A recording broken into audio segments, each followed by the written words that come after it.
अस्सलाम वालेकुम, कैसे हैं आप सब। तो आज हम बात करने लगे हैं एक्सरसाइज 5.2 के क्वेश्चन नंबर 3 की।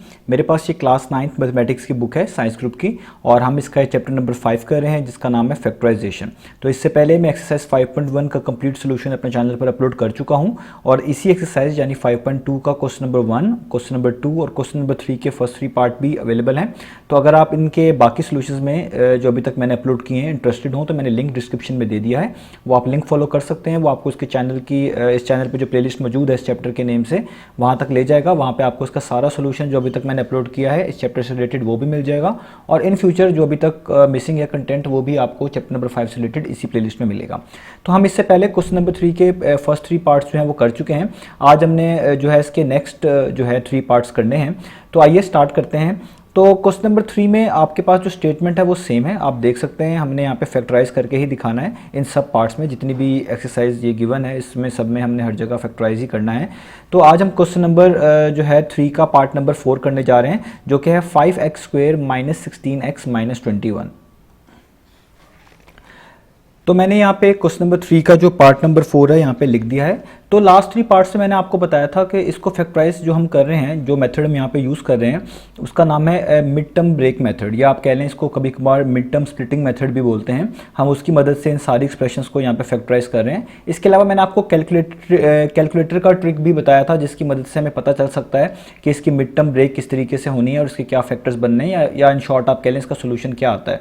तो हम इसके कैलकुलेटर के जरिए भी इसको फैक्टराइज कर सकते हैं। तो मैं यहाँ पे भी आपको इस क्वेश्चन को दोनों तरीके से करके बताऊंगा। एक बार हम इसको बिल्कुल ही मैनुअली जो है इसके mid term break method use करते हुए इसको फैक्टराइज करेंगे, और फिर मैं आपको इसको सारी एक्सप्रेशन को कैलकुलेटर में टाइप करके और इसका सोल्यूशन निकाल कर बताऊंगा। आपको दोनों ही आने चाहिए, दोनों ही आपके लिए सूटेबल है। अगर कैलकुलेटर अलाउ है तो आपको कैलकुलेटर हेल्प करेगा, और जहाँ पे कैलकुलेटर अलाउ ना हो वहाँ पे आपको ज़ाहिर बात है मिड टर्म ब्रेक वैसे भी करने आने चाहिए, ताकि आप इस क्वेश्चन को आसानी से फैक्टराइज कर सकें। तो आइए पहले स्टार्ट करते हैं मिड टर्म ब्रेक से। तो मैंने आपको मिड टर्म ब्रेक बताई थी करने के लिए बताया था कि जब भी आपके पास ये एक्सप्रेशन आएगी, आपने सबसे पहले ये देख लेना है कि यहाँ पे x² स्टार्ट में होना चाहिए, उसके बाद x वाली टर्म्स होनी चाहिए और एंड पे कांस्टेंट वाली टर्म्स होनी चाहिए, जैसा कि आपको इस एक्सप्रेशन में नजर आ रहा है।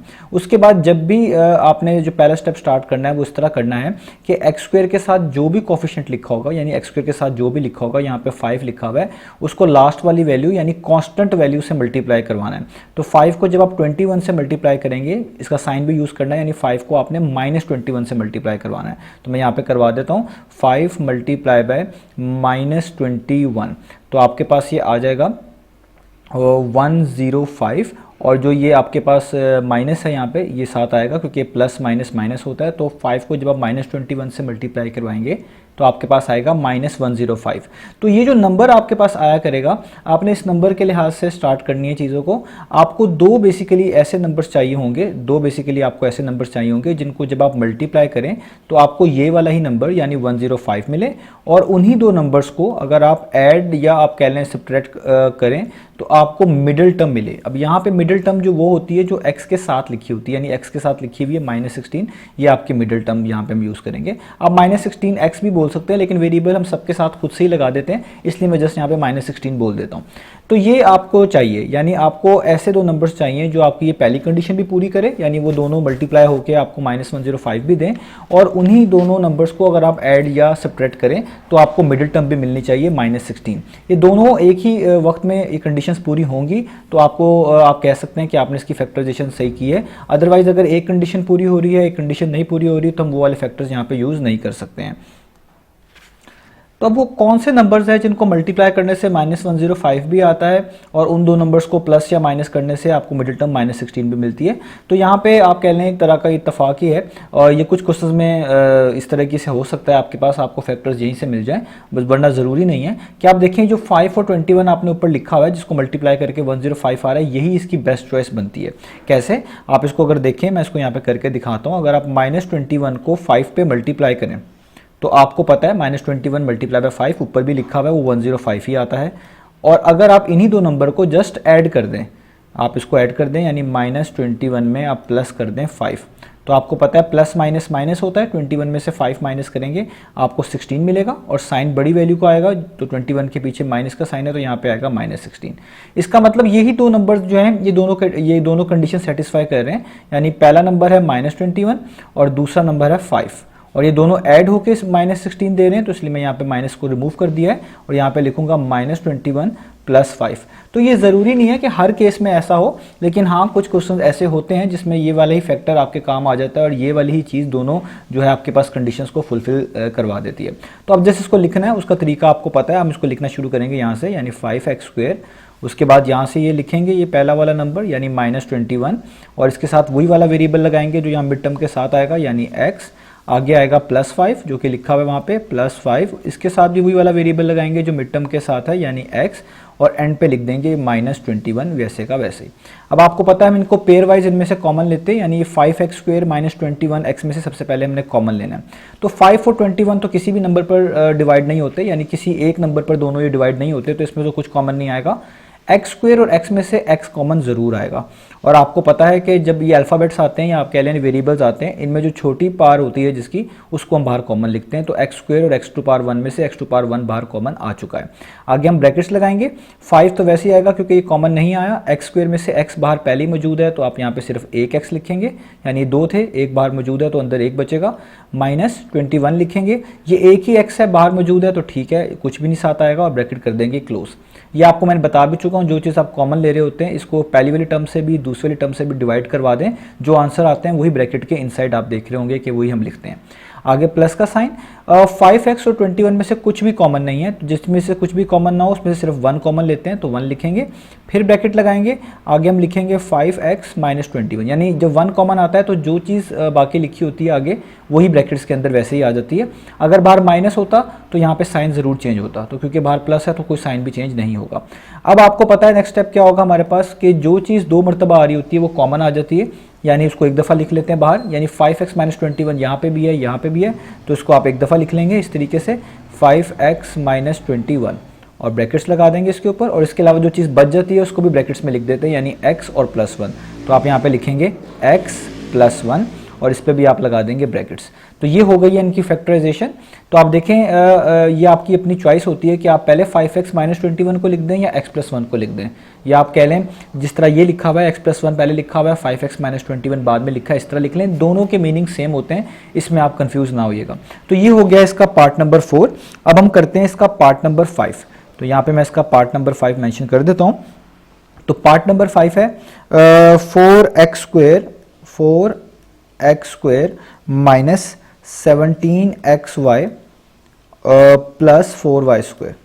तो ये पार्ट करने से पहले मैं आपको इस पार्ट की कैलकुलेटर से भी रिप्रेजेंटेशन बता देता हूँ कि कैलकुलेटर आपको किस तरीके से मदद करता है। वैसे तो मैं ये पहले 3 पार्ट्स जो मैंने किए हैं उसमें मैं ये समझा चुका हूँ बात, लेकिन इसमें दोबारा से इसको थोड़ा सा बता देता हूँ कि आप किस तरीके से कैलकुलेटर की मदद से भी ये आंसर निकाल सकते हैं, और किस तरीके से जब ये आपको आंसर पता चल जाए तो आप इस वाले स्टेप पर पहुँच सकते हैं, जिससे आपको इसकी मिडिल टर्म्स जो आपने ब्रेक करनी है वो पता चल जाएंगी। तो आइए ज़रा कैलकुलेटर को भी हम एक बार देख लेते हैं।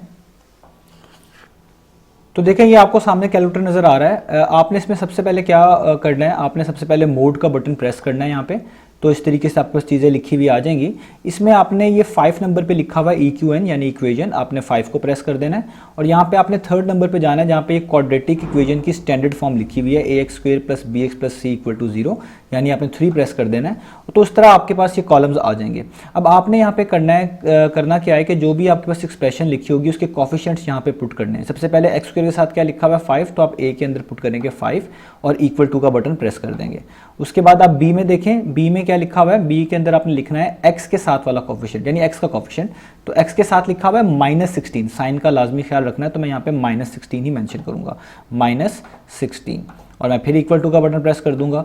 और उसके बाद आ जाएगा c पे आप, तो c पे आपने लिखना है जो एंड पे कांस्टेंट होता है वो है -21, तो यहाँ पे मैं लिखूंगा -21, और अब मैं = का बटन प्रेस करूंगा। तो जब मैं एक बार प्रेस करूंगा तो एक तो यही वैल्यू लिखी आएगी दोबारा से, आपने एक बार दोबारा प्रेस करना है कि आपको आंसर्स मिले। तो देखें जैसे मैंने दोबारा प्रेस किया आपको एक आंसर मिल रहा है x1 = 21/5। तो एक तो ये आपने नोट कर लेना है, ये भी आप जहन में रखें, मैं आपको पहले दोनों दिखा देता हूँ फिर मैं आपको करके बताता हूँ। एक तो ये आंसर मिल रहा है x1 = 21/5 और एक मिल रहा है x2 = -1। हम इस दोनों आंसर्स को लिख लेते हैं, तो मैं यहाँ पे इसको लिख लेता हूँ आपको यहाँ पे ताकि करके भी बता दूँ। तो एक बार हम इसको लिख लेंगे x1 = 21/5, एक आंसर आपको मिला x1, मैं x1 की जगह पे सिंपल x यूज़ कर रहा हूँ सिर्फ समझाने के लिए, तो यहाँ पे लिख लेंगे 21/5, और एक आंसर आपको मिला है x इज इक्वल टू, ये x2 था लेकिन मैंने सिंपल इसका x नाम रख लिया है, -1। आपने इन दोनों को सॉल्व करना है। जैसे पहले अगर आप इस वाली इक्वेशन को सॉल्व करें तो आपके पास ये क्या बनेगा, इसमें आपको क्रॉस मल्टीप्लाई करना पड़ेगा। यहाँ 5 डिवाइड हो रहा है, इस x से आके क्या होगा मल्टीप्लाई, तो ये हो जाएगा 5x, और वहाँ पे जो +21 बचेगा उसको आप नेक्स्ट स्टेप में जब इधर लेके आएंगे तो वो -21 हो जाएगा, तो ये हो जाएगा 5x - 21 इक्वल्स टू 0, और इस साइड पे कुछ नहीं बचेगा तो ये 0 हो जाएगा। इसके बाद हमने क्या करना है, हमने ये जो दूसरी वाली इक्वेशन थी यानी दूसरा वाला आंसर था, इसको भी इस तरीके से सॉल्व कर लेना है। ये -1 जस्ट वहाँ पे मूव करवा लें लेफ्ट साइड पे, तो ये हो जाएगा x+1 और ये भी हो जाएगा इक्वल टू 0। अब आपने इन दोनों चीज़ों को मिलाकर लिख देना है, यानी एक बार आप लिख दें x+1 और एक बार आप लिख दें 5x - 21। तो आप देखें ये आपका वही आंसर है, इक्वल टू 0 लिखने की जरूरत नहीं है क्योंकि ये इक्वेशन है, आपको एक्सप्रेशन दी हुई है, एक्सप्रेशन में इक्वलिटी का साइन नहीं आता तो हम भी यहाँ पे नहीं लगाएंगे।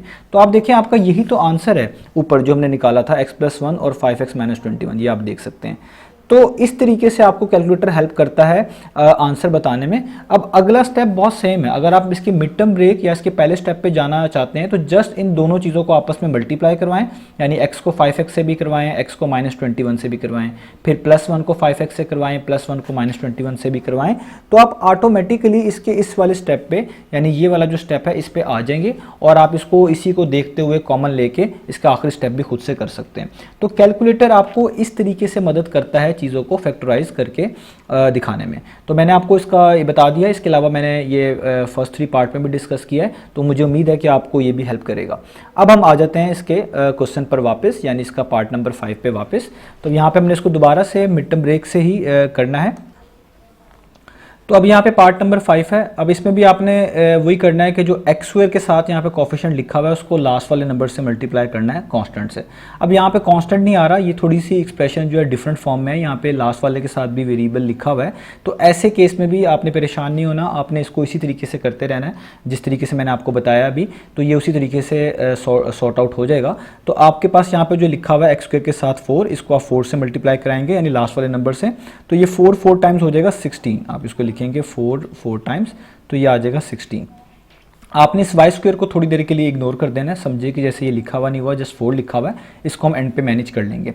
अब आपको ऐसे दो नंबर्स चाहिए जिनको अगर आप मल्टीप्लाई करें तो आपको 16 मिले, और उन्हीं दो नंबर्स को अगर आप ऐड या सब्ट्रैक्ट करें तो इस करने से आपको मिडिल टर्म मिले। अब मिडिल टर्म लिखी हुई है -17 और आगे xy है, इस xy से परेशान ना हो, इसको कमेंट पे सही कर लेंगे।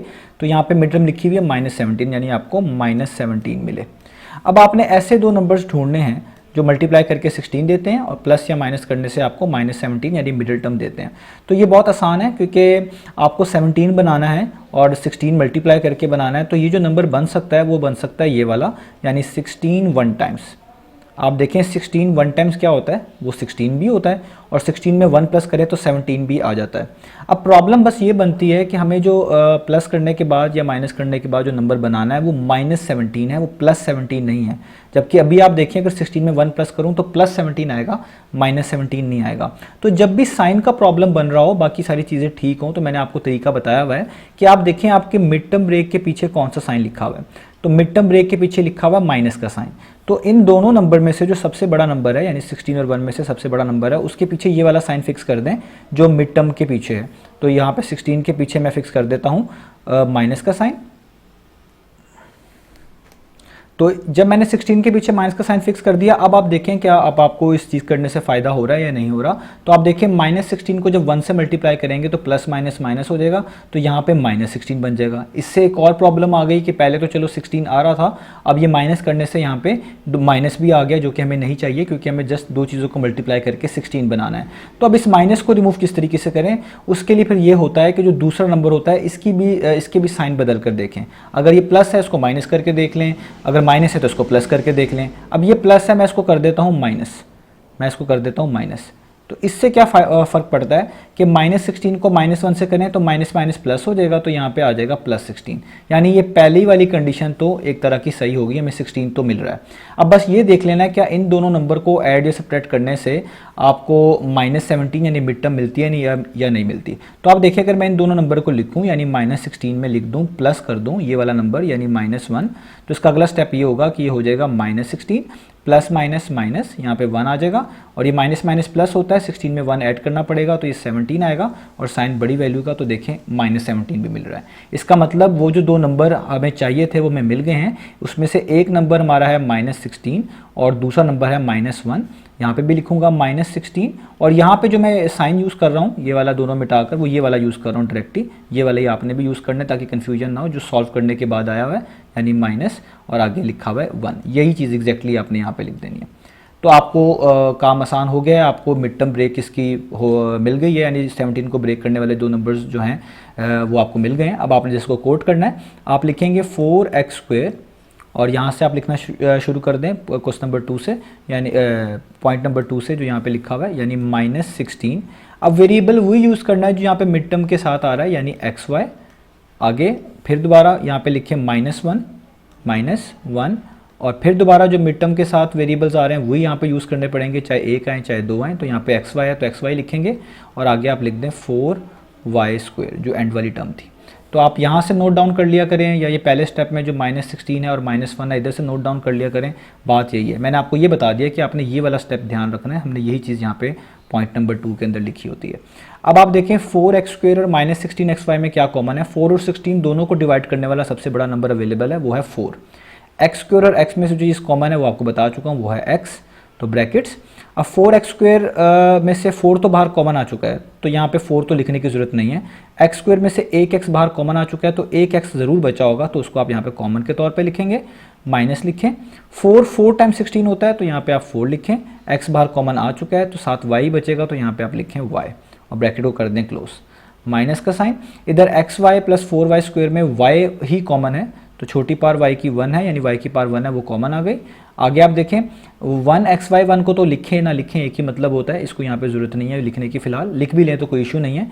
x कॉमन नहीं बाहर आया हुआ, इसको आपको लिखना पड़ेगा, y तो बाहर कॉमन आ चुका है, छोड़ते हैं। अब यहाँ पे माइनस है तो माइनस प्लस कितना होता है, वो होता है -4, तो आपको लिखना ही पड़ेगा क्योंकि वो बाहर कॉमन नहीं है। यहाँ पे y² में से एक y बाहर कॉमन है तो एक y यहाँ पे बचेगा तो आपको मेंशन करना पड़ेगा, तो आपने इसको लिख दें। तो देखिए आपके फैक्टर सेम बन गए, इधर भी x - 4y है, इधर भी x - 4y है, और आपको बताया जो चीज़ सेम बने उसको एक दफ़ा लिख लेते हैं, यानी आप x - 4y को इधर एक दफ़ा लिख लेंगे, और जो इसके अलावा बच रहा होता है उसको आपने मिलाकर लिख लेना होता है, यानी 4x - y, तो आप इधर स्टार्ट में लिख लें 4x - y। तो यही इसकी आप कह लें फैक्टराइजेशन हो गई है। आप इसको भी कैलकुलेटर से कर सकते हैं जैसा मैंने सिखाया तो भी ये हो जाएगा। अब इसमें 4x - y को पहले लिख लें या x - 4y को पहले लिख लें, आगे पीछे करके लिखने से कोई भी इसके सोल्यूशन में फ़र्क नहीं पड़ता। तो ये हो गया हमारे पास इसका पार्ट नंबर 5। अब चलते हैं इसके पार्ट नंबर 6 के ऊपर। तो अब इसका मैं पार्ट नंबर 6 यहाँ पे मेंशन कर देता हूँ, ये इसका लास्ट पार्ट है, बाकी पार्ट हम जो है नेक्स्ट वीडियो में करेंगे। तो यहाँ पे अब लिखा हुआ हमारे पास 3x² -38xy - 38xy और साथ है हमारे पास -13y²। ठीक है, अब इसको भी आपने वैसे ही करना है। देखें x² के साथ क्या लिखा हुआ है, वो लिखा हुआ है 3, और लास्ट नंबर क्या लिखा हुआ है, वो लिखा हुआ है -13y²।